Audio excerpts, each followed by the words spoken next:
The Unseen Harvest, Why Your Greatest Victories Are Born in the Shadows of Defeat. Book Summary. What if everything you believe about success is a lie? What if the relentless frustration that gnaws at your spirit, the sting of criticism from those you respect, and the soul-crushing exhaustion of working without reward are not signs that you should quit, but the secret signals that you are on the very brink of a breakthrough? For centuries, we have been taught to fear the shadows of defeat. But in his most profound and important work, legendary storyteller Og Mandino reveals a timeless secret, a truth so counterintuitive it has been hidden in plain sight. The greatest victories are born in the very feelings we mistake for failure. The Unseen Harvest is not another book of platitudes. It is a master key that unlocks the hidden code of the struggle. It is a lifeline for the entrepreneur staring at a silent phone, the artist whose masterpiece sits unnoticed, the dreamer whose spirit has been battered by the harsh winds of reality. Through a series of unforgettable parables, of a scarred gladiator whose wounds are his credentials, of a patient mason who builds a cathedral one insignificant stone at a time, and of a lonely eagle who must tear itself apart to be reborn, Mandino deciphers the 10 secret signs of impending success. You will discover why constant frustration is not a dead end, but the sound of your own potential tuning up for a grand performance. Why the doubt of others is not a verdict, but a compass confirming your goal is worthy of a champion. Why a long season of effort without results is not wasted time, but the critical, unseen work of a root system preparing for explosive growth. This book will forever change the way you see your own journey. It dismantles the myth of the overnight success and reveals that the long, dark, and lonely season of unseen effort is not the prelude to the victory. It is the victory, happening in its most crucial and formative stage. The world sees a barren field and calls it failure. The Unseen Harvest will teach you to see the roots and to know with unshakable certainty that the dawn you have earned is coming. Introduction. My friend, welcome. I am glad you have found your way to these pages. Perhaps you have come with a heavy heart, with shoulders slumped from the weight of your labors, with eyes that scan the horizon for a victory that seems to never draw near. Perhaps the world has whispered in your ear, as it has in mine, that your efforts are in vain, that your dreams are dust, and that you are a fool for daring to hope for more. If this is you, then take comfort. You are in the right place. For we are about to embark on a journey together, a journey not to a distant magical land, but deep into the soil of your own life, to uncover a truth more powerful than any lie you have been told. Let us begin, as is my custom, with a story. There was once a farmer who possessed a single precious seed. It was no ordinary seed. It was a seed of promise. A seed that held within its tiny shell the blueprint for a tree of such magnificence that its branches would touch the heavens and its fruit would nourish a generation. With great reverence, the farmer planted this seed in the finest plot of land he owned. And then he began to work. From before the sun kissed the dawn until long after the moon cast its silver glow, the farmer toiled. He watered the ground, even when it was but dust that drank and gave nothing back. He pulled the weeds that sprouted with infuriating ease, their green mockery a stark contrast to his barren soil. He protected the plot from pests and passers-by, guarding a treasure that no one else could see. Days turned to weeks, and weeks into months. The seasons changed. The sun beat down, the rains fell, the winds blew, but the patch of earth remained stubbornly, heartbreakingly empty. The other villagers, who had first watched with curiosity, now began to mock him. "Old fool, are you trying to grow rocks? Your seed has surely rotted in the ground. Give up this foolishness and plant something that will feed you today." Their words were like stones. and each one struck a blow against his heart. He began to doubt. He would stare at his calloused, dirt-caked hands and wonder if they were right. He would look at the unyielding earth and feel a despair so profound it threatened to swallow him whole. He was tired. He was discouraged, and he saw nothing, absolutely nothing for his relentless effort. He was tempted, my friend. Oh, how he was tempted to abandon his post, to curse the soil, to curse the seed, and most of all to curse his own foolish hope. This, right here, is the moment of greatest peril. It is the precipice upon which most dreams die. It is where most men turn back. But this book is not for most men. This book is for you.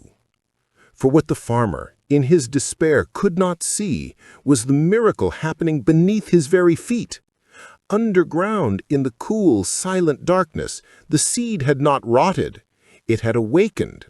It was performing a work of profound and silent labor. A tiny, courageous root had pushed its way through the shell, anchoring itself deep in the earth. From that anchor, a network of other roots began to spread, tunneling through the darkness, seeking out water and sustenance, building a foundation of such strength and complexity that it could one day support a giant. All the farmer's watering, all his weeding, all his patient toil was fueling a magnificent unseen harvest. The greatest work was being done in the shadows. Do you not see? You, my dear reader, are this farmer. Your great ambition, the business you are building, the book you are writing, the family you are nurturing, the person you are striving to become, that is your precious seed. Your daily efforts, the late nights, the early mornings, the sacrifices no one sees, that is you tending the soil. And the empty field, the lack of applause, the silent bank account, the chorus of doubters, that is the deception of the seed. I know this place of barren fields all too well. I have lived there. There was a time in my life, long before any of my words found their way into a book, that I was a complete and utter failure in the eyes of the world, and most painfully, in my own. My dreams had turned to ash in my mouth. I wandered aimlessly, a ship without a rudder, a man who had lost his way. The world saw a failure, and I did little to dissuade it of the notion. I was tempted every single day to abandon the field of my own life. But even then, in that profound darkness, a root was taking hold. Every mistake was a lesson. Every tear watered a part of my soul that had become parched and dry. Every moment of despair was carving out a space within me that could one day be filled with gratitude and purpose. My character was being forged in a fire that I thought was consuming me. I was in the midst of my own unseen harvest. The man who would one day write the greatest salesman in the world was being born in the shadows of a defeat so total it nearly cost him his life.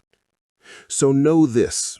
If you feel like that farmer, if you are frustrated, if you are exhausted, if you see no results and tempted to quit, I have written this book for you. We will walk through the 10 great deceptions, the signs of failure that are in truth the signs of your impending success. We will learn that frustration is the sound of growth, that the doubt of others is proof your goal is worthy, and that failure is the tuition you pay for mastery. Do not abandon your post. Do not curse the soil.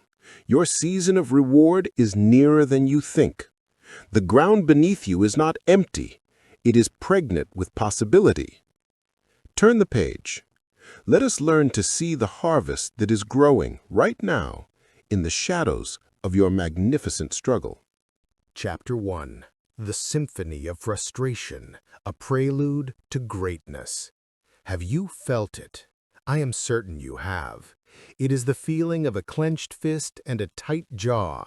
It is the heat that rises in your chest when the words will not come, when the numbers will not add up, when the door you have knocked upon 100 times remains stubbornly shut. It is the exasperated sigh you heave when you look at your progress, and it feels like you have been marching through mud, only to find yourself right where you started. It is frustration, and you have been taught to believe it is the red flag of failure. You have been told that if you were on the right path, it would feel easy, that things would flow. When you feel this grinding, chafing discontent, you believe it is a signal from the universe that you should stop, turn back, and try something else. Today, I am here to tell you that you have been sold a magnificent lie. Frustration is not the sound of your dream dying. It is the sound of it coming to life. Have you ever been seated in a grand concert hall, moments before the performance begins? What do you hear? You do not hear the soaring, beautiful melody that you paid to witness. No, you hear a cacophony, a chaotic, discordant clatter of noise. The violins screech, the oboe squawk, the horns blat and groan. It is an unpleasant sound, a mess of seemingly random notes. A child, hearing it for the first time, might cover their ears and cry, "Stop this awful noise!" But you, the seasoned concert-goer, you smile, for you know this is not the performance. This is the tuning. This is the necessary, indispensable prelude to greatness. Each musician is tightening their strings, adjusting their reeds, and warming their instruments, bringing them from a state of lethargy into a state of perfect readiness. This dissonance is the sound of potential being honed. It is the sound of an orchestra preparing to create a masterpiece. My friend, your frustration is the sound of your own orchestra tuning up. Your mind, your spirit, your very soul is preparing for a grander performance than you have ever given before. That feeling of discontent is your ambition tightening the strings of your abilities. The clashing of your current reality against your burgeoning vision is the necessary discord before the harmony. The world hears noise and tells you to be quiet, but I am telling you to listen closely, for it is the prelude to your personal symphony. Let me tell you of a man who knew this symphony of frustration better than most. His name was Ludwig van Beethoven. Imagine a man whose entire existence was woven from the fabric of sound. Music was not what he did, it was who he was. He could hear divine melodies in the rustling of leaves and the patter of rain.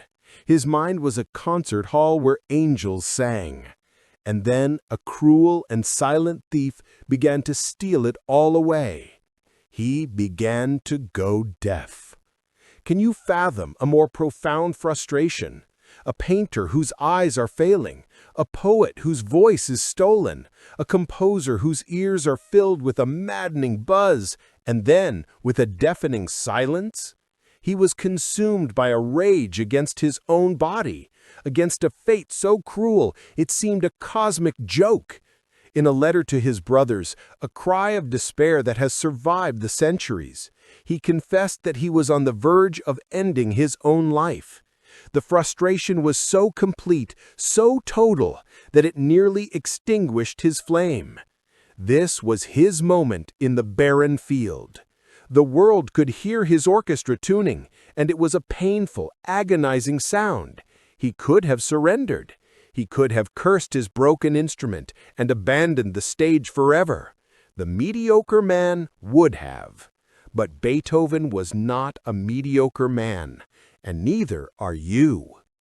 He did something miraculous. He took all of his frustration, all of his rage, all of his heartbreak at the silence that was engulfing him, and he funneled it not into despair, but into the page. He began to compose not with his ears, but with his soul. The thundering, magnificent, and revolutionary music that poured out of him was born of this titanic struggle. The soaring chorus of his Ninth Symphony, the Ode to Joy, is not the music of a man who felt joyful. It is the music of a man who demanded joy in the face of utter despair. His frustration was not the obstacle to his greatness, It was the raw material of it. It was the proof that his ambition to create music that would shake the heavens was far greater than his reality. Now look at your own life. When you stare at the screen, rewriting the same line 10 times, that is not failure. That is proof you have standards, that you care about getting it right. That is your inner Beethoven demanding a better melody. The entrepreneur who is ear-fearing it by his clumsy marketing attempts is not a failure. He is a man whose vision is so far ahead of his current skills that the gap creates a powerful, motivating friction. The mediocre are not frustrated. They are content. They are too busy scrolling through the lives of others, at peace with their own inaction. Their shoes fit perfectly because their feet have stopped growing. Your frustration is a sign of life. It is the growth pain of your expanding soul. It is the holy discontent that has fueled every great achievement in human history.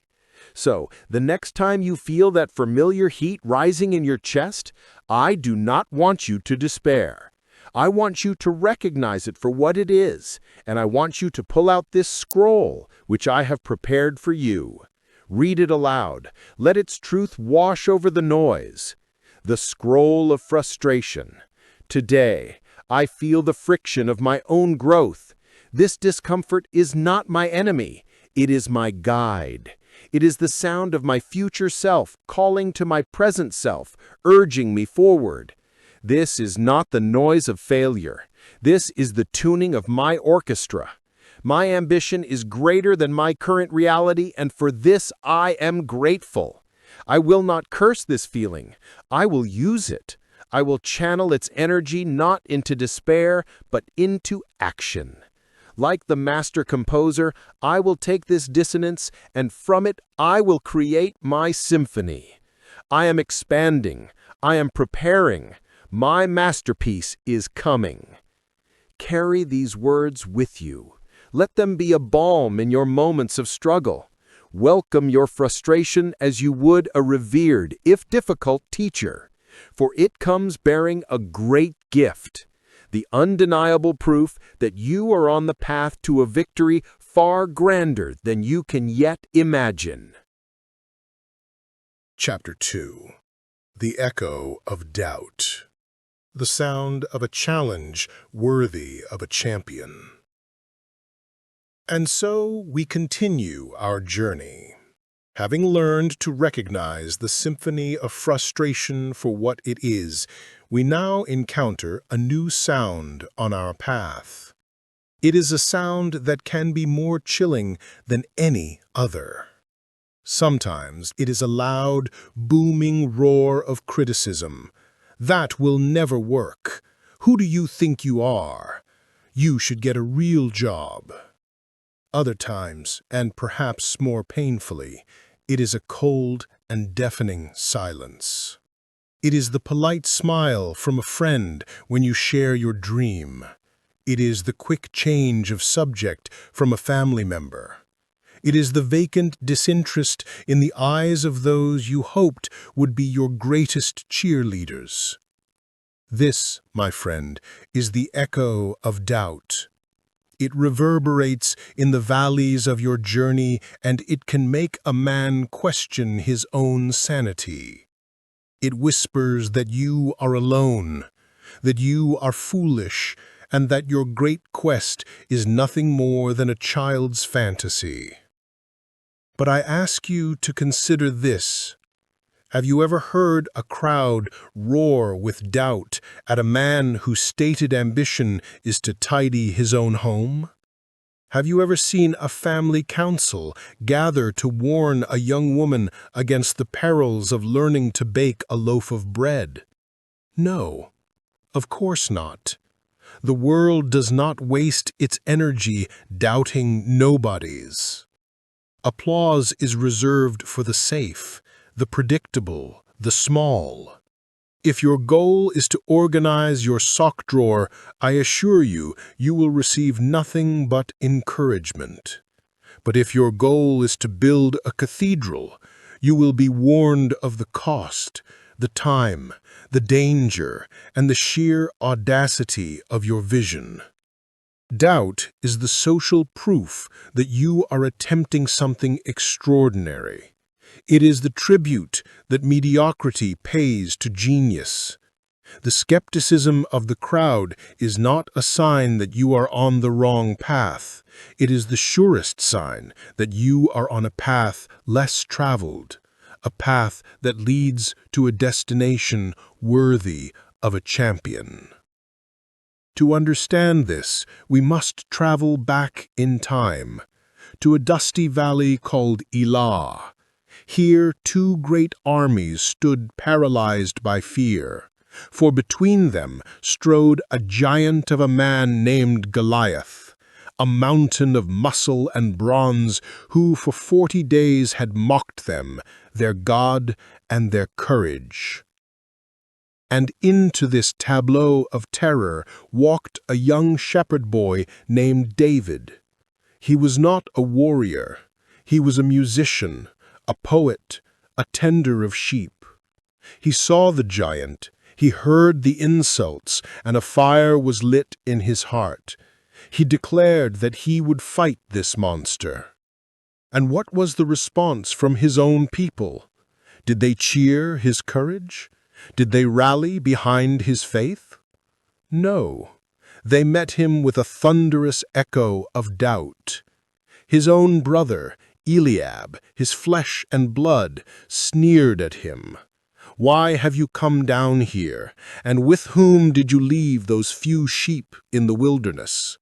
He accused him of having a wicked heart, of coming only to watch the battle. It was the doubt of familiarity, the sting that comes from those who think they know you best and believe you are small. Then he was brought before the king, Saul, the mightiest man in the land. And Saul looked upon this boy and said, "You are not able to go against this Philistine. You are but a youth, and he has been a warrior from his youth." It was the doubt of authority, the voice of practical experience telling him it could not be done. Saul even tried to put his own heavy, ill-fitting armor on the boy, trying to force David to fight the world's way, not his own. The roars of doubt from his own countrymen were nearly as formidable as the giant himself. He stood in a valley between 2 enemies, the giant before him and the disbelief behind him. This is the valley where most great destinies are abandoned. But David did not listen to the echo. He listened to the quiet confidence in his own heart. He refused Saul's heavy armor, for it was not his. He knew that the world's solutions were not his solutions. Instead, he reached for what he knew, a simple sling and 5 smooth stones from a brook. He transformed the stones of doubt cast by others into the very foundation of his resolve.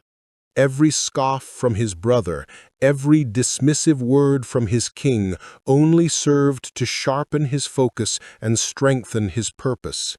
He knew that their fear was a reflection of their own limits, not his. When you stand before your giant, your great business idea, your book, your audacious goal, and your own countrymen scoff and dismiss you, you must remember David. Their doubt is not about you. It is about them. Their fear is not a measure of your abilities. It is a measure of their own. They offer you their heavy armor of practicality and conventional wisdom, but you must have the courage to refuse it and trust in your own simple, smooth stones, your unique talents, your passion, your unwavering belief. The stones of doubt will be thrown at you. You have a choice. You can let them bruise you, knock you down, and convince you to retreat, or you can do what a champion does. You can pick them up. For every person who says, "That's impossible," you pick up a stone and lay it at your feet, building a foundation that says, "I am attempting the impossible." For every friend who rolls their eyes, you pick up another stone and place it, creating a platform that says, "My vision is so high it makes the nearsighted dizzy." Soon you will find you are no longer standing on shifting sand, but on a mighty fortress of resolution, built from the very missiles your detractors threw at you. Cherish the skepticism of the crowd. It is your compass. It confirms you are heading into uncharted and therefore treasure-filled territory. So when the echo of doubt finds you, arm yourself with this knowledge and recite this scroll. You have done well to pass through the valley of doubt. Now we arrive at a place that requires a different kind of strength entirely. It is a quiet, desolate landscape, a place where the greatest enemy is not the roar of the crowd, but the silence of the earth beneath your feet. Welcome, my friend, to the barren fields. Chapter 3. The barren fields, where the roots of success grow deepest. This, my friend, is perhaps the most difficult chapter to write, for it is about the most difficult season of all. It is not the season of loud opposition, but of quiet, soul-crushing invisibility. It is the season of effort without reward. You have put in the hours, you have risen early and worked late, you have poured your heart, your mind, and your dwindling funds into your venture. You are doing the work, day in and day out. And yet, when you look at the results, you see nothing. The phone does not ring, the emails do not come, the sales ledger remains empty, the scale does not move, the manuscript remains unpublished. You are tending a phantom crop on a barren field, and the specter of wasted effort haunts your every waking moment. Our world today worships the overnight success. We are shown the photograph of the mountain peak, but never the grueling 10-year climb to get there. We are told the lie of instant reward, and so when our own reward is delayed, we assume our efforts must be in vain. This is the most dangerous deception of all, for it attacks the very foundation of achievement, your willingness to persist through the silence. But I am here to tell you a story about a tree. A tree that holds the secret of all great and lasting success. It is the story of the Chinese bamboo tree. When the farmer plants the seed of the Chinese bamboo, he must possess a faith that borders on the absurd. He waters the seed, he fertilizes the soil, he tends to the small patch of earth with daily diligence. The first year passes, he sees nothing, not a single green shoot, not a hint of life. He continues his work. The second year passes, he sees nothing. The neighbors, planting beans and corn, harvest their crops, their baskets overflowing. They look at the farmer and his empty plot of land and shake their heads. He continues his work. The third year passes, nothing. The fourth year passes, still nothing. By now, any sane person would have abandoned the project, plowed the field, and planted something, anything, that would yield a result. The farmer is seen as a fool, a man bewitched by a dead seed. And then, sometime during the fifth year, a single, tiny shoot breaks through the soil. And what happens next is the miracle. In a period of just 6 weeks, the Chinese bamboo tree erupts from the earth and grows to a staggering 90 feet tall. Now, I ask you a question. Did the tree grow 90 feet in 6 weeks? Or did it grow for 5 years? The answer, of course, is that it grew for 5 years. For 5 years, while the world saw nothing, the tree was engaged in a furious, unseen labor. Beneath the surface, it was building a massive, intricate, and powerful root system. It was tunneling deep and spreading wide, creating a foundation in the darkness strong enough to support the magnificent, explosive growth that was to come.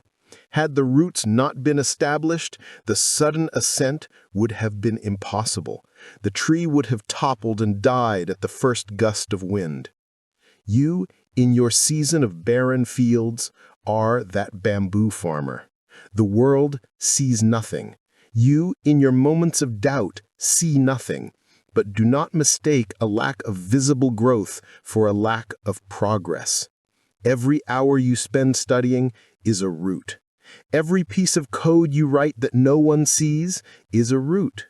Every manuscript you edit in the quiet hours before dawn is a root. Every sales call that ends in a click, every workout that leaves you sore, every kind word you offer that goes unthanked, these are not wasted efforts. They are you building your foundation in the darkness. Your roots are growing, your foundation is setting, your character is deepening.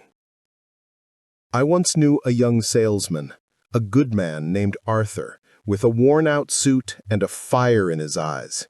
He sold insurance, a difficult trade that required the skin of a rhinoceros and the persistence of a glacier. For his first 6 months, he was a spectacular failure. The weight of the telephone in his hand felt like a block of lead. He faced an endless parade of no, of polite rejections and rude hang-ups. His ledger was a desert, and his pockets were empty. Every night he would come home, the hopeful smile he had painted on his face that morning now cracked and faded. He confessed to me that he had his letter of resignation written and sitting in his drawer. He felt he was watering a patch of concrete. "One more week," I urged him. "Treat every no not as a rejection, but as practice. You are not failing, you are training." Reluctantly, he agreed. On a Thursday afternoon, after a long string of rejections, he was about to make his final call of the day. He told me he nearly didn't make it. His spirit was broken, but he picked up the phone one last time.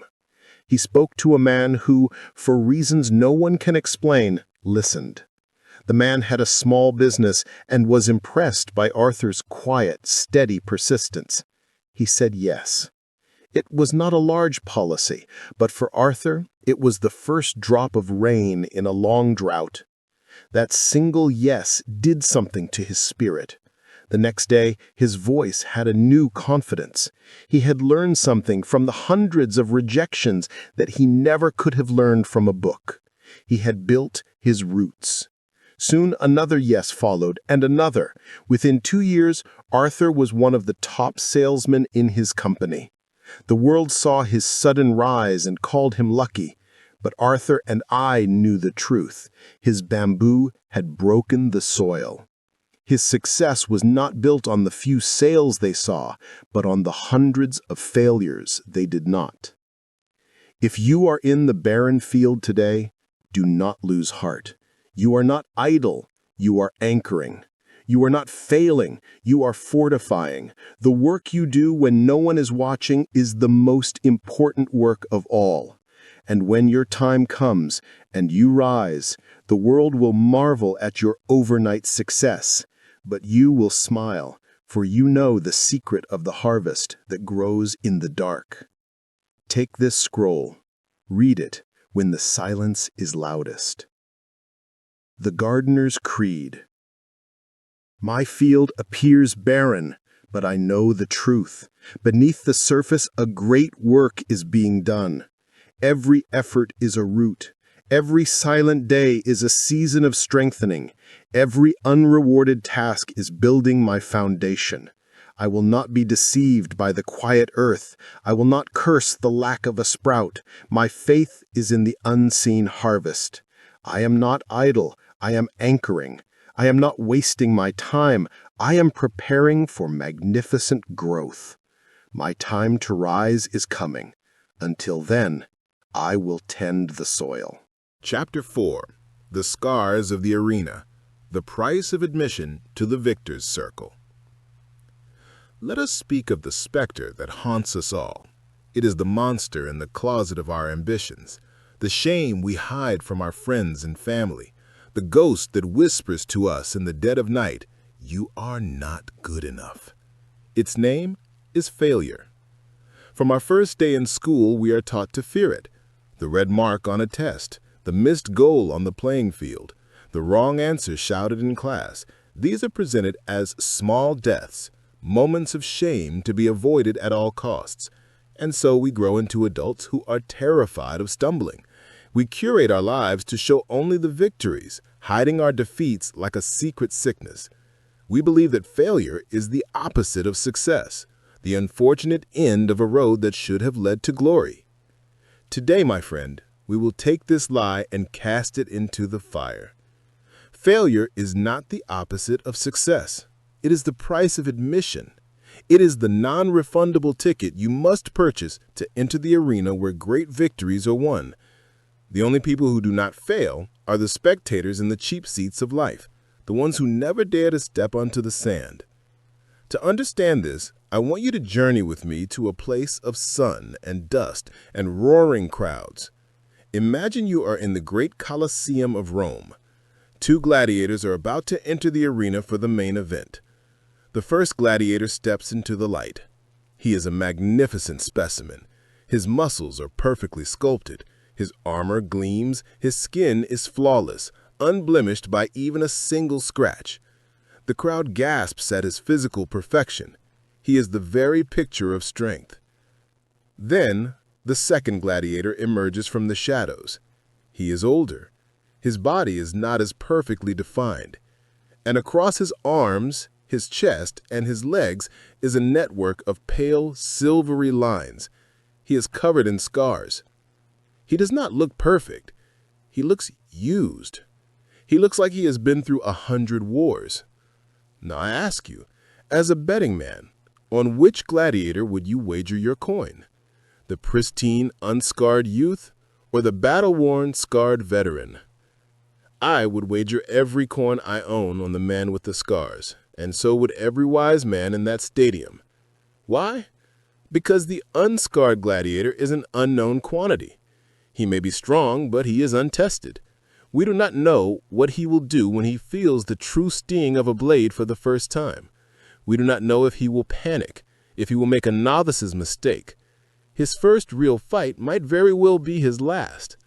But the scarred gladiator, he is a library of priceless knowledge, written upon his own skin. That crescent-shaped scar on his forearm is the story of how he learned to block a trident's thrust. The long, thin line across his ribs is a permanent reminder to never leave his flank exposed.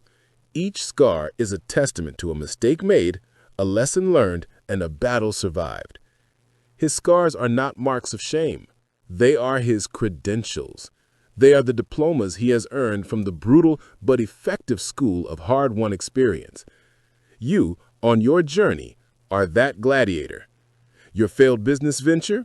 That is a deep scar that has taught you more about finance and marketing than any book ever could. The brutal rejection of your creative project? That is a scar that has thickened your skin and sharpened your resolve. The job you were fired from, the investment that went to zero, the presentation that fell flat. These are not your shame. These are your credentials. We must stop hiding our scars. We must begin to see them for what they are, the tuition we have paid to the University of Success. And let me tell you, the tuition is steep and the lessons are painful, but the education is one you cannot acquire in any other way. Success teaches you what to do once. Failure teaches you what not to do 1,000 times. Success feeds your ego. Failure feeds your wisdom. The great inventor, Thomas Edison, was pestered by a journalist about his endless string of failures in creating a viable light bulb. "How does it feel to have failed 1,000 times?" the reporter asked. Edison looked at the man and smiled. He replied, "I have not failed 1,000 times. I have not failed once. I have successfully discovered 1,000 ways that will not work." What a magnificent shift in perspective. He was not collecting failures. He was collecting data. He was a gladiator collecting scars, each one teaching him, do not try that again. Each failure was not a dead end, but a signpost that pointed him away from a wrong path and narrowed his search for the right one. The only true failure, my friend, is the scar from which you refuse to learn. The only defeat is the one you allow to keep you from ever entering the arena again. So I ask you now to look back at your own life. Think of the stumbles, the falls, the outright defeats. Stop seeing them as blemishes on your record. See them for what they truly are. Proof that you were in the arena. Proof that you fought. Proof that you are a veteran. When you feel the sting of a new defeat, do not retreat in shame. Instead, tend to your wound, study how you received it, and allow it to heal into a new scar, a new piece of wisdom that will make you stronger, sharper, and far more formidable than the perfect, unscarred novice who has never dared to risk a thing. Now take up this scroll. Let it be your shield and your salve. The gladiator's honor. Today I may have fallen, but I have not failed, for I am still in the arena. This sting of defeat is not the brand of a loser, but the wound of a warrior. I will not hide this scar. I will honor it. It is the tuition I have paid for my wisdom. It is the price of my education. It is proof that I have fought. Each mistake is a master teacher. Each stumble is a successful discovery of a path I will not walk again. My scars are not my shame. They are my credentials. They are the marks of a veteran who has survived, who has learned, and who will fight again tomorrow. I am a gladiator, and this is the price of glory. Chapter 5. The Distant Shore. How envy can be your most truthful compass. My friend, there is a peculiar and potent poison that we, in our modern age, willingly drink every single day. We carry it in our pockets. It glows in our hands. We invite it into our homes and sip from it before we sleep and as we wake. It is the poison of comparison. You know its bitter taste. You are toiling in your barren field, building your roots in the darkness, when you decide to take a brief rest. You pull out that small glowing screen, that pocket-sized gallery of ceaseless triumphs, and there you see them. Your old colleague, now the captain of his own ship, sailing on a sea of success. A rival whose work you deemed inferior, now celebrated on a grand stage. A stranger living a life that seems so effortless, so golden, so very far from your own grinding reality. A familiar pang strikes you in the chest. It is a hot, acidic feeling, a mixture of admiration and resentment, of longing and despair. It is envy. And it feels, more than anything else, like definitive proof of your own failure. It is a thief in the night that steals your fragile peace and leaves you feeling small, inadequate, and impossibly far behind. We are told that comparison is the thief of joy, and this is true. But what if I told you it could also be your most truthful compass? What if I told you that this painful, poisonous feeling is not a judgment, but a signal? When a ship's navigator sees a lighthouse gleaming on a distant shore, he does not curse the light for being so far away. He does not smash his instruments in despair and declare his own little vessel worthless. He uses the light. He takes a bearing. He consults his charts. The existence of that distant shore is not a mockery. It is proof that land exists. It is a destination to which he can now steer his ship. That pang of envy you feel is your soul's lighthouse. It is a whisper from the truest part of yourself, the part that knows your own potential. It is saying, look, that thing you see over there, that success, that accomplishment, that level of mastery. A part of you desires that. A part of you knows you are capable of that. We are currently far from that shore, but now we know which way to point the ship. Let me tell you of a young artist who lived long ago in the heart of Florence. His name was Lorenzo. He was a painter of moderate talent, with a fire in his belly, but a tremor in his hand. Every day he would walk the cool marble floors of the great galleries, and he would look upon the works of the masters, of Michelangelo, of Raphael, of Leonardo. And he was consumed by a venomous envy. He did not feel inspiration, he felt rage. He did not feel admiration, he felt annihilated. He would look at the divine grace in the hands painted by Leonardo, and then stare at his own clumsy, mortal fingers with disgust. He would see the raw power in Michelangelo's sculptures and feel like a child making mud pies. The poison was killing him.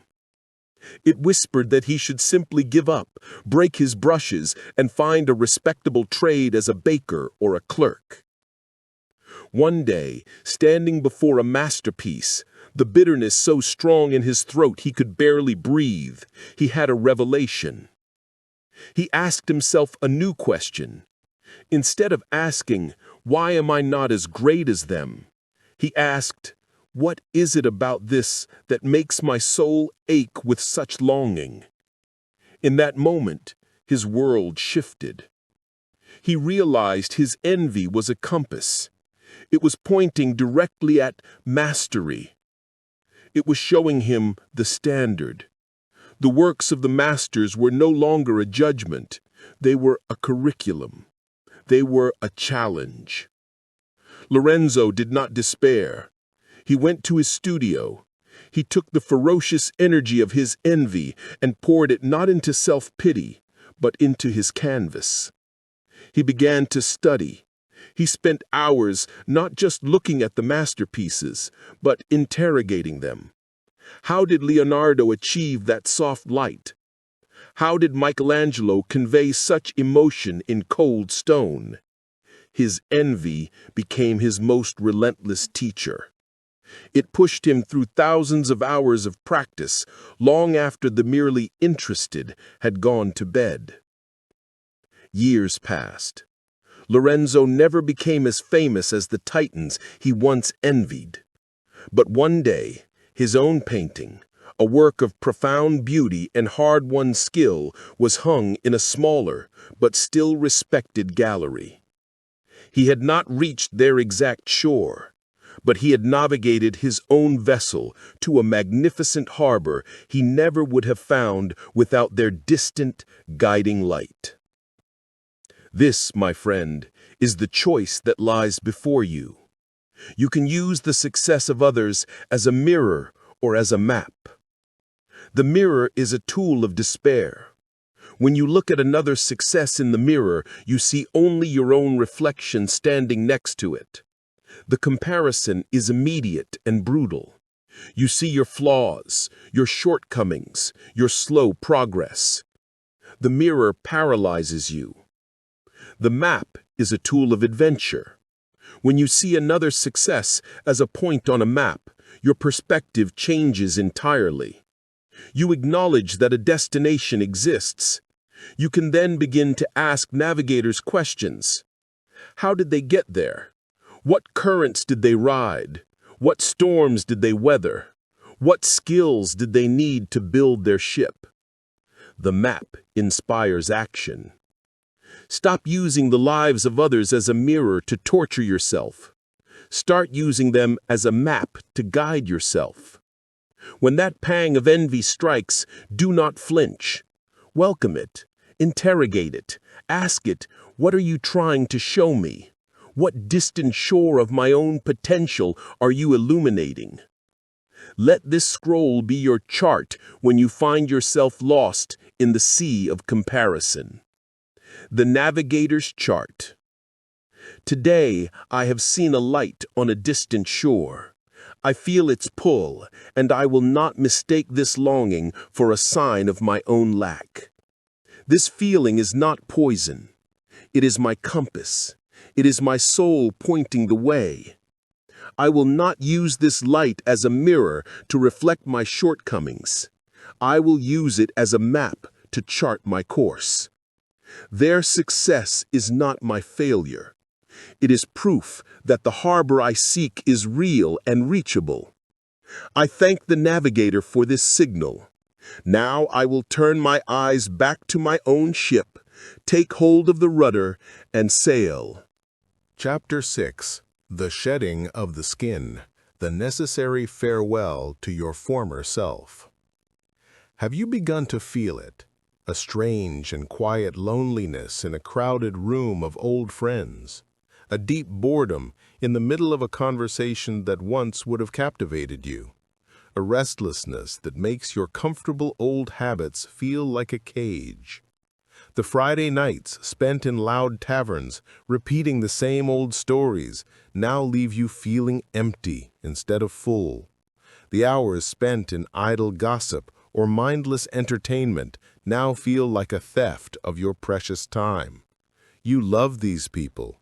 These routines once defined you, but a painful gap has begun to grow between the person you are becoming and the world you once inhabited. You feel a pang of guilt. You feel disloyal. You wonder, am I becoming boring? Am I a bad friend? Am I betraying my past? Let me assure you of this. You are not a traitor. You are an eagle. For it is a truth as old as the mountains that in order to reach a new and higher flight, one must first be willing to undergo a great and painful shedding. There is a legend told of the eagle, the mighty king of the sky. As it ages, its feathers become heavy and thick, making flight a laborious chore instead of a joyful ascent. Its talons grow long and curved, losing their ability to grasp its prey. Its beak becomes bent and dull, making it difficult to eat. The eagle at this stage is faced with a choice. It can accept this slow decline and die, or it can commit to a brutal and voluntary ordeal of rebirth. If it chooses life, the eagle flies to a high, secluded mountain peak, a monastery of stone and wind. There it begins the painful work. First, it knocks its old blunt beak against a rock until it breaks it off.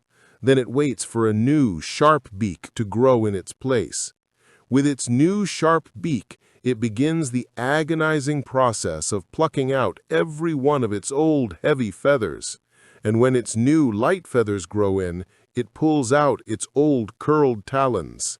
This entire process takes months. It is a period of isolation, pain, and profound vulnerability. The eagle is grounded. It is stripped bare. It is a shadow of its former self, but it is not dying, it is preparing. And when the ordeal is over, the eagle emerges reborn. It takes to the sky with a power and a grace it has not known for years. It has shed the old to make way for the new. It has endured a season of loss to gain a lifetime of higher flight. My friend, do you not see? This is you. Your journey toward your greatest self demands a similar shedding. Those old friends, the ones who only want to talk of the past, the ones who do not understand your new fire, they are your old, heavy feathers. They once gave you comfort and allowed you to fly within a certain flock. But your wings are growing stronger, and you are destined for a higher altitude, a different sky. To let them go with love, to gently drift apart, is not an act of betrayal. It is the necessary plucking of a feather that can no longer carry you where you must go. Some friends are meant for a season, not a lifetime. And your old habits, the mindless scrolling, the endless television, the procrastination you dressed up as relaxing, these are your old dull beak. They once nourished you, or at least they kept you fed with distraction, but they are no longer sharp enough to grasp the new, more substantial opportunities you are hunting. Breaking these habits is a painful act. It feels unnatural, but it is the only way to grow the new, sharp beak of discipline and focus that your future requires. This process will feel like loss. You will feel a profound loneliness, but I urge you to reframe this feeling. It is not the loneliness of a void, but the loneliness of a sacred space you are clearing. It is the quiet of the mountaintop. You are making room. You are creating a space for the new friends, the new mentors, the new habits, and the new ideas to come into your life. The universe cannot fill a hand that is already clenched around what is old and comfortable. Do not be afraid of this shedding. Do not feel guilty for the skin you are leaving behind. The snake that does not shed its skin perishes. The eagle that does not renew itself cannot fly. And the man or woman who clings to a former version of themselves out of fear or misplaced loyalty will remain forever grounded, forever staring at the peaks they were born to conquer. Embrace the bittersweet farewell. It is the undeniable sign of your own evolution. Take this scroll. Let it comfort you in the sacred loneliness of your mountaintop. The Eagle's Creed. Today, I feel the ache of my own becoming. I am shedding a skin I have outgrown.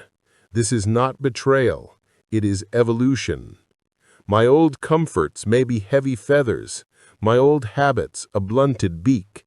With courage, I will let them go, not with malice, but with gratitude for the journey we have shared. I accept this season of isolation, knowing it is not emptiness, but spaciousness. I am on my mountaintop, preparing for a higher flight. I am not losing my old self. I am revealing my true self. This is the pain of rebirth, and I was born to fly. Chapter 7. The Mason's Secret. Building a castle, one stone at a time. My friend, you have set your sights on a grand and noble destination. You wish to build a great business, to create a masterpiece, to achieve a state of vibrant health, to become a person of wisdom and renown. You see the finished castle in your mind's eye, its towers scraping the clouds, its banners snapping in the wind. It is a glorious vision. But then you awaken in the morning, and you are not in the castle. You are in a dusty quarry, and at your feet lies a single, heavy, unremarkable stone. Your task for the day is not to conquer a kingdom, but simply to lift this one stone and put it into place. The chasm between your grand vision and your daily reality can feel so vast it threatens to break your spirit. We live in an age that worships the earthquake. We crave the quantum leap, the viral moment, the sudden breakthrough that will catapult us from the quarry to the king's chamber in a single bound. We have grown impatient with the slow, tedious, and profoundly unglamorous work of true construction. And so when we are faced with the simple, repetitive task of laying one stone upon another, we become discouraged. This is not working, we think. This is too slow. At this rate, I shall be an old man before my walls are even waist high. If you have ever felt this despair, I want you to listen closely, for I am about to share with you the Mason's secret. Long ago, a traveler came upon a great construction site where a magnificent cathedral was being erected. He saw two men working side by side, performing the exact same task. They were chipping away at rough blocks of stone, shaping them into perfect rectangles. He approached the first mason. The man's shoulders were slumped, his face was grim, and his every movement was heavy with resentment. "What is it you are doing?" the traveler asked. The man spat on the ground and scowled, not bothering to look up. "I am cutting this cursed stone. I break my back all day in the hot sun, chipping at this miserable rock until my fingers bleed. It is tedious, thankless labor, and for what? A few coins to feed my family?" The traveler left him to his misery and approached the second mason. This man was also sweating under the same sun, performing the same task. Yet his eyes held a bright and distant light. He hummed a quiet tune as he worked, and his hammer and chisel seemed to dance upon the stone. "And what is it you were doing?" the traveler asked. The second mason paused, set down his tools, and looked up, not at the traveler, but at the soaring arches and half-finished spires that stretched toward the sky. A slow smile spread across his face. "I," he said, his voice filled with a quiet reverence, "am building a cathedral." Both men were cutting stone, but one was a prisoner of his task, while the other was liberated by his vision. The first man saw only the grit, the repetition, the stone. The second man saw the same stone, but he saw it for what it truly was, a vital, indispensable piece of a magnificent whole. The first man's work was a burden. The second man's work was an act of worship. This, my friend, is the secret. The key to achieving your grandest ambitions is not to find a way to avoid the tedious work of laying stones. The key is to infuse the laying of each stone with the glory of the cathedral you are building. Your quiet daily disciplines are your stones. No one throws a parade when you wake up an hour earlier to work on your business plan. No one gives you a medal for reading 10 pages of a book instead of watching television. No one cheers when you make one more sales call, drink a glass of water instead of soda, or write one paragraph of your novel. These actions are small. They are solitary.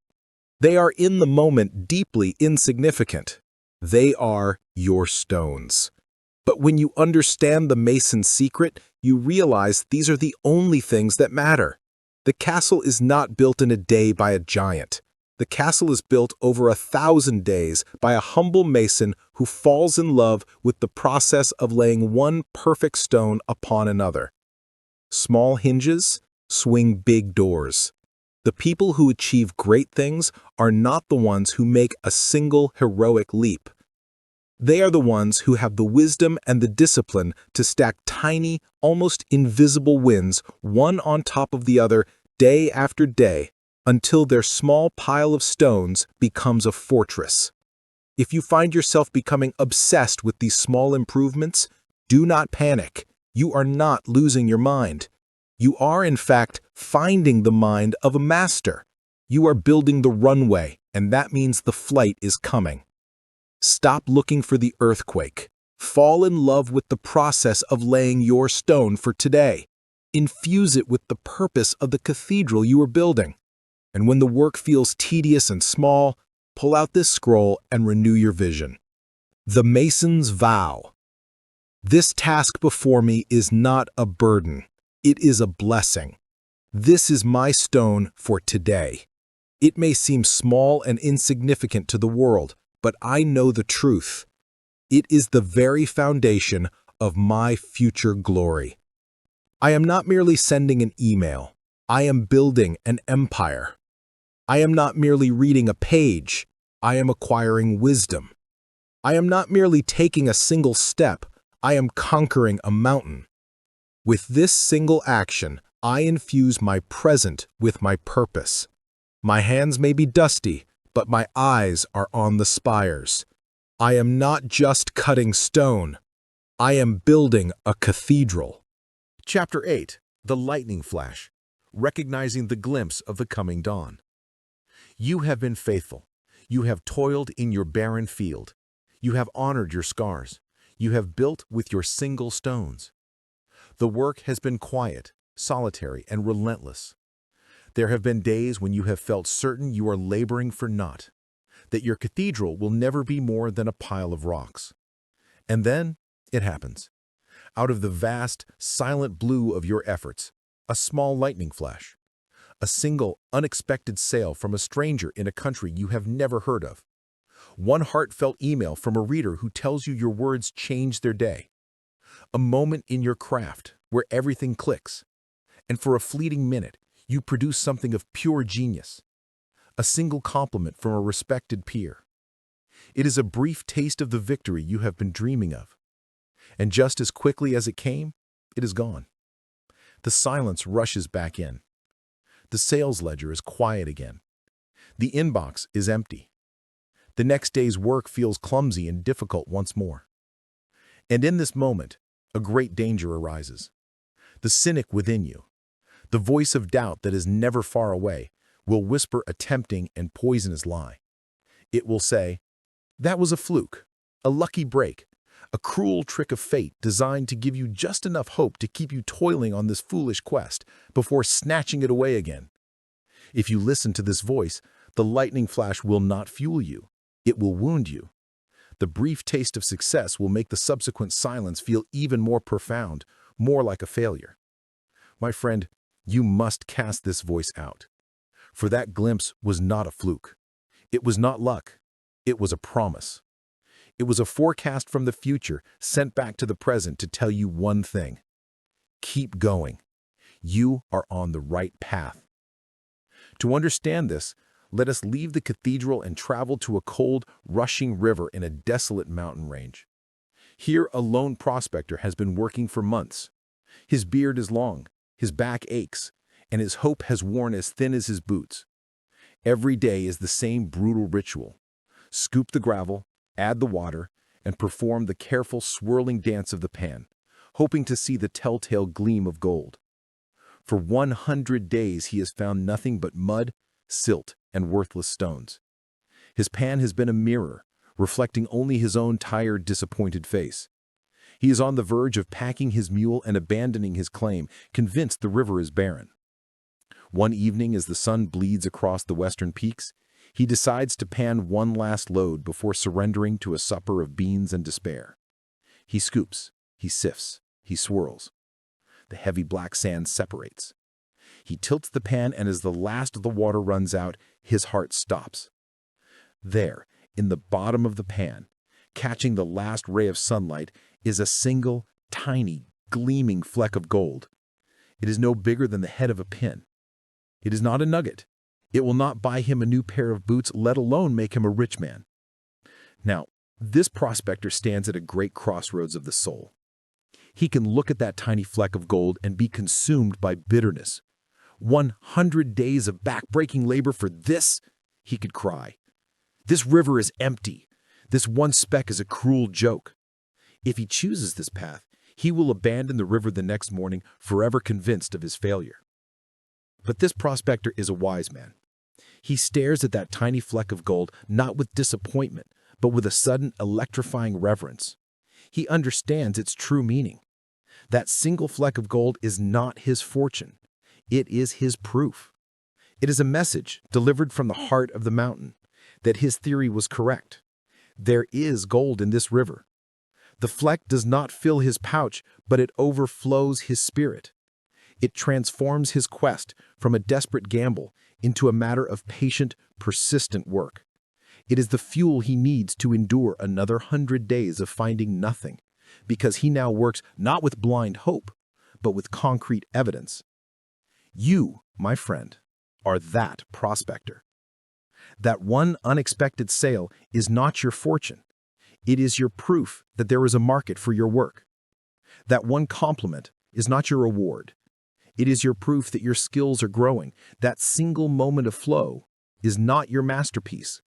It is your proof that you possess the seeds of genius. These lightning flashes are not the destination. They are the road signs, confirming you're headed in the right direction. Do not mistake a glimpse for a fluke. A glimpse is a forecast. It is the trailer for the movie of your life. It is the universe leaning in and whispering, "What you are doing in the dark is working. This is what it will feel like. Now get back to it." Your task is to become a collector of these glimpses. When one arrives, do not let it pass by unacknowledged. Savor it, cherish it, write it down. Store it in a pouch of gold in your memory. For there will be many more days of panning and finding nothing. On those days when your back is aching and your hope is thinned, you must reach into that pouch, pull out the memory of that golden fleck, and let it renew your strength. Let this scroll be the vessel in which you store your golden glimpses. The prospector's flame. Today the universe has sent me a sign, a glimpse of the reward that is to come. I will not dismiss it as luck. I will not treat it as a fluke. This is not the prize. This is the proof. This single spark is evidence of the great fire I am building in the shadows. It is the forecast of my success, the echo of my future victory. I will cherish this moment. I will store its warmth in my heart. I will use it as my fuel for the long journey that still lies ahead. I have found my fleck of gold. I know now that I am digging in the right place. Chapter 9. The Clumsy Apprentice. The Awkward Dance of Acquiring Mastery. My friend, allow me to ask you a question. Have you ever attempted to learn something new?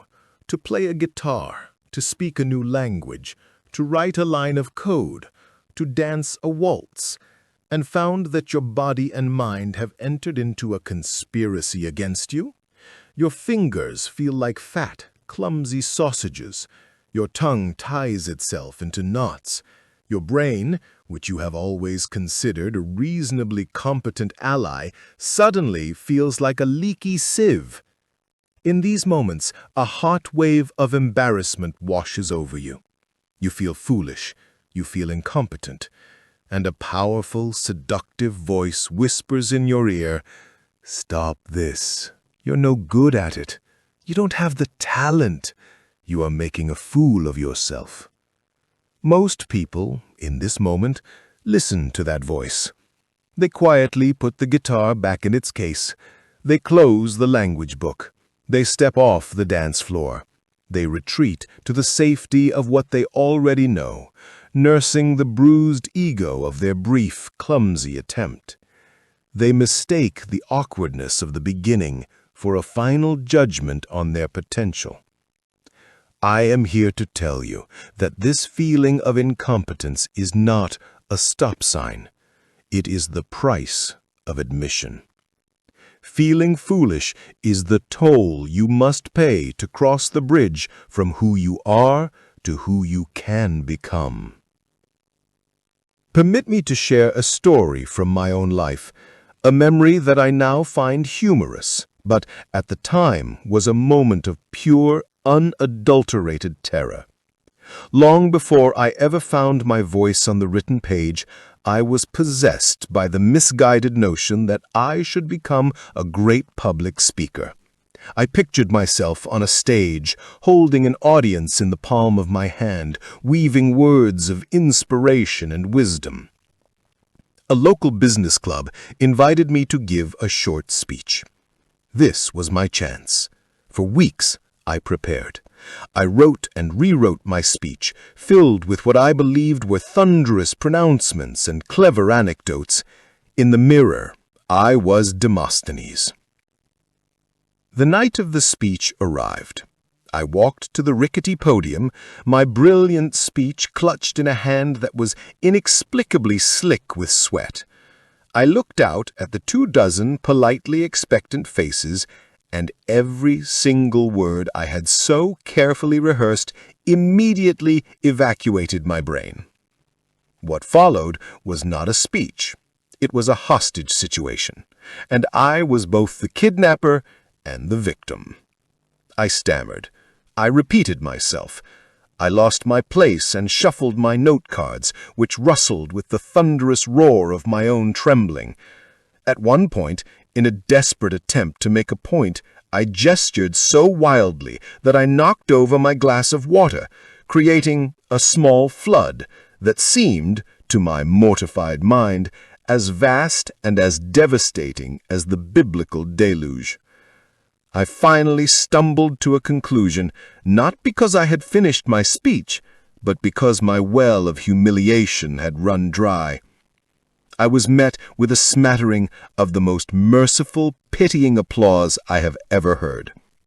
I did not walk from that podium. I fled, convinced that I was a born fool, a man destined for the silent arts. In the long, quiet walk home that night, the voice of shame was screaming in my ears. But then, a new, quieter thought emerged. Who was I to think I could be brilliant on my first attempt? Did a master carpenter not splinter his first 100 boards? Did a master chef not burn his first dozen meals? I began to laugh. A small chuckle at first, then a full, rolling laugh at the sheer absurdity of my own expectations. I had not failed. I had simply been a beginner. My clumsy, water-spilling, word-fumbling performance was not a verdict. It was the first awkward, stumbling step in a long and difficult dance. Every master was once a disaster. The legendary basketball player missed thousands of shots in empty gyms. The world-renowned surgeon's first stitch was likely crooked. The master novelist's first story was probably filled with clichés and purple prose. The difference between the master and the perpetual beginner is not that the master was born with more grace. It is that the master was willing to endure the clumsy, awkward, embarrassing phase of learning for far longer than anyone else. He was willing to feel foolish today in order to be brilliant tomorrow. The master has failed more times than the beginner has even tried. So I say to you, if you feel clumsy right now, if you feel awkward and foolish as you learn your new skill, I want you to do something radical. I want you to celebrate it. Laugh at your fumbling. Applaud your own magnificent incompetence, for it is the undeniable, irrefutable proof that you are in the arena. It is the evidence that you are stretching, growing, and rewiring your brain for a new level of mastery. The comfortable people are not learning. The ones who never feel foolish have stopped growing. Your clumsiness is a badge of honor. It is the uniform of the apprentice, and the path of the apprentice is the only path to the hall of the masters. So go ahead and dance your awkward dance. Strum the wrong chord. Speak the foreign phrase with a terrible accent. Spill the water. It is the most beautiful music in the world, for it is the sound of your own becoming. Let this scroll remind you of the honor in your fumbling. The Apprentice's Vow.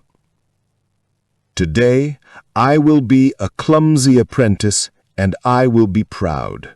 My fumbling is not my failure. It is my courage in action. I embrace the awkwardness. I welcome the mistakes. I will laugh at my own stumbles, for they are the proof that I am moving forward. I understand that feeling foolish is the price I must pay for wisdom. This discomfort is the feeling of my own growth. Every master was once a disaster, and I am honored to walk this sacred path of learning.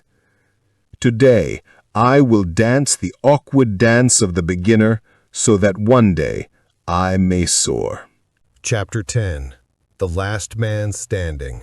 The Simple, Unconquerable Power of Persistence. You have been knocked down. You have been discouraged, dismissed, and disheartened. You have seen your funds dwindle, your energy wane, and your confidence crack. You have been tempted 1,000 times by the sweet siren song of surrender. And yet, you are still here. You are still reading this book. You are still waking up in the morning with your great dream clinging to your heart. You are still in the arena, even if you are on your hands and knees, crawling through the dust. That, my beloved reader, is the single greatest indicator that you are closer to success than you have ever been. Your survival is not an accident.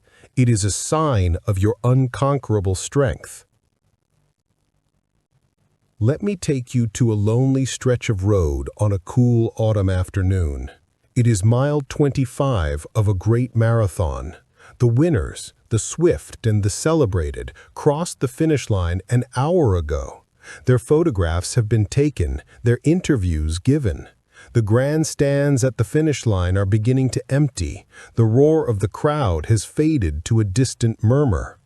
And here, on this quiet, tree-lined street, a lone runner shuffles forward. His lungs are furnaces. His legs have turned to stone. Every sinew and muscle screams a single seductive word, stop. A crust of salt from his own sweat stings his eyes. He is not running now. He is performing a kind of pained, rhythmic limp. He is far behind. He will not win a medal. His name will not be in the paper tomorrow. The few spectators who remain offer him a smattering of polite, almost pitying applause. To them, he may look like a failure, a man who simply could not keep up. But they do not see what is truly happening. They do not see the titanic battle being waged not on the pavement, but in the stadium of this man's soul. The voice of reason is screaming at him, "Why are you doing this? It's over. Just walk. No one will blame you. You can stop this pain right now." But another voice, quieter, yet more stubborn, rises to meet it. It is the voice that says, "One more step." And so he does. He lifts a leaden foot and places it in front of the other. It is not a graceful act. It is not a heroic leap.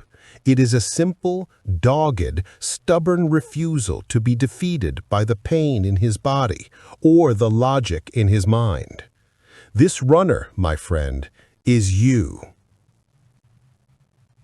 Your great endeavor is your marathon, and you have reached the lonely miles. The initial excitement has worn off. The early supporters may have drifted away.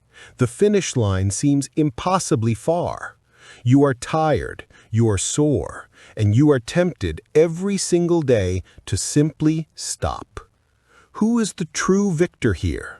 The swift runner who was born with natural grace and finished with ease, or the man at the back of the pack who had to fight a war with himself for every single foot of ground? I tell you the truth, the world may give the medal to the swift, but God reserves a special honor for the steadfast. Success, you see, is not always a race. It is often a war of attrition. It is not always about being the smartest, the fastest, or the best funded.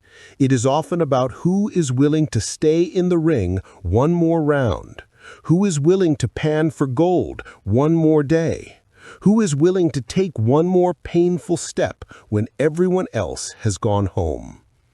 The landscape of failure is littered with the skeletons of the brilliant, the talented, and the promising who simply did not have the stubbornness to endure. They quit at mile 25, but you have not. Your persistence is a quiet, unglamorous superpower. It is the force that turns barren fields into bamboo forests.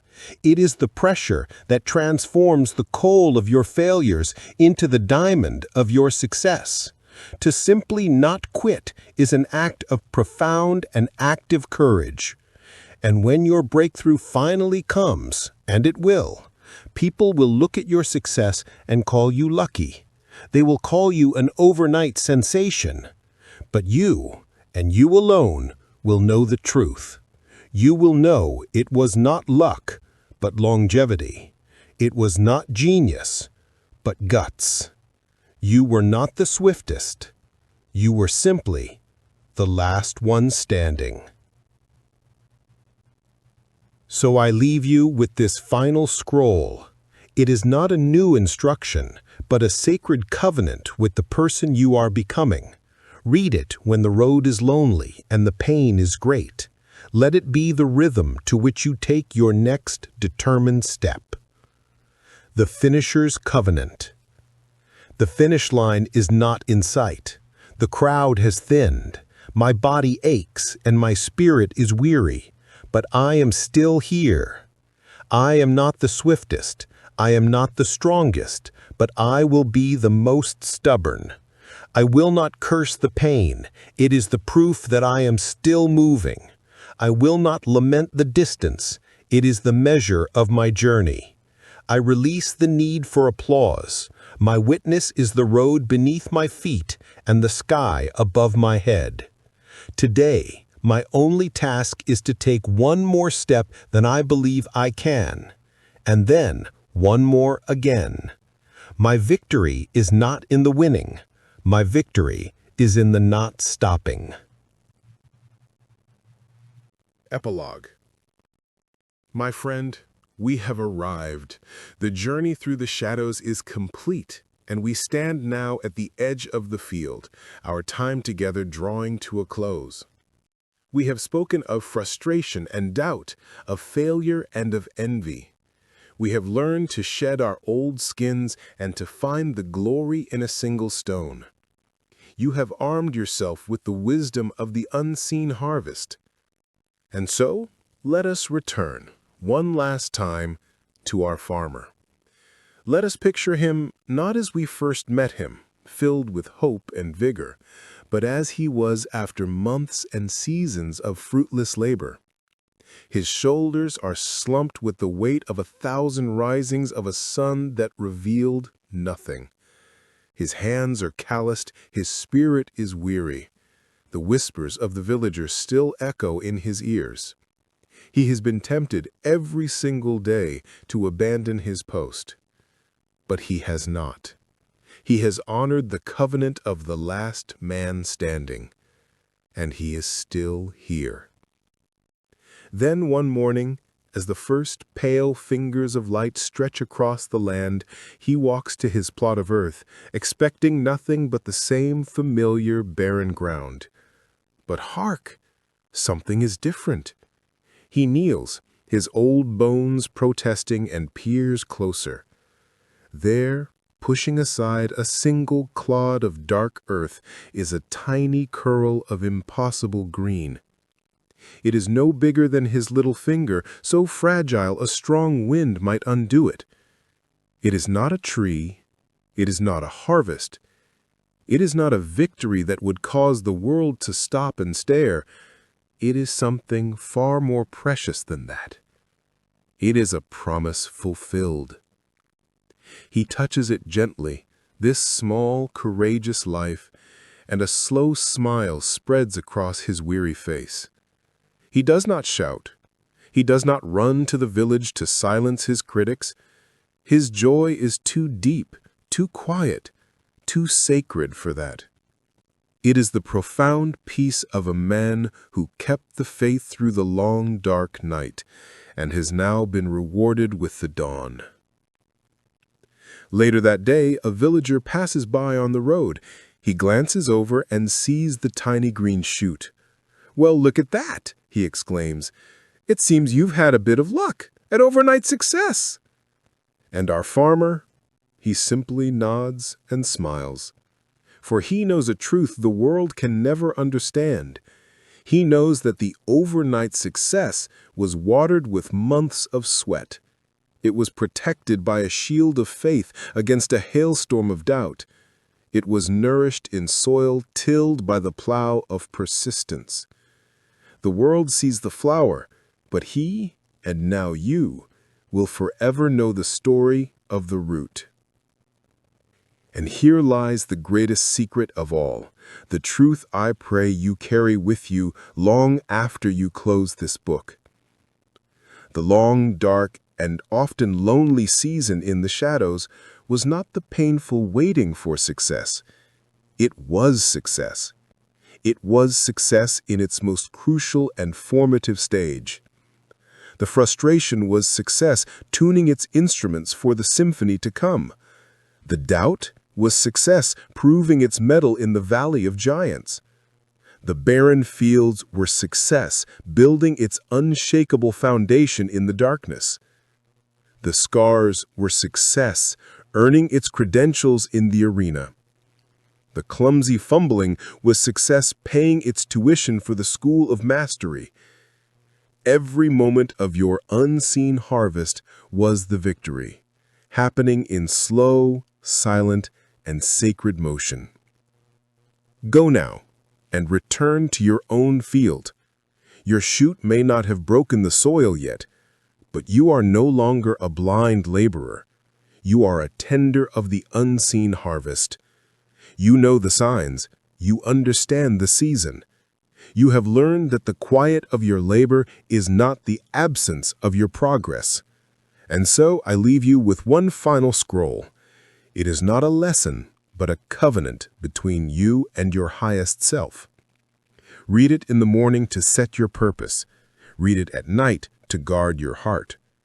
Let it be the creed of the magnificent life you are now equipped to build. The Covenant of Persistence. I am a tender of the unseen harvest. My faith is in the root, even when the world demands a flower. When the fields are barren, I will remember the bamboo. I will honor the great work that is happening beneath the surface. I will continue to water the ground. When the world calls me a fool, I will remember David. I will use the stones of their doubt to build my own foundation. When I fall, I will remember the gladiator. I will not hide my scars, for they are the proof that I have fought.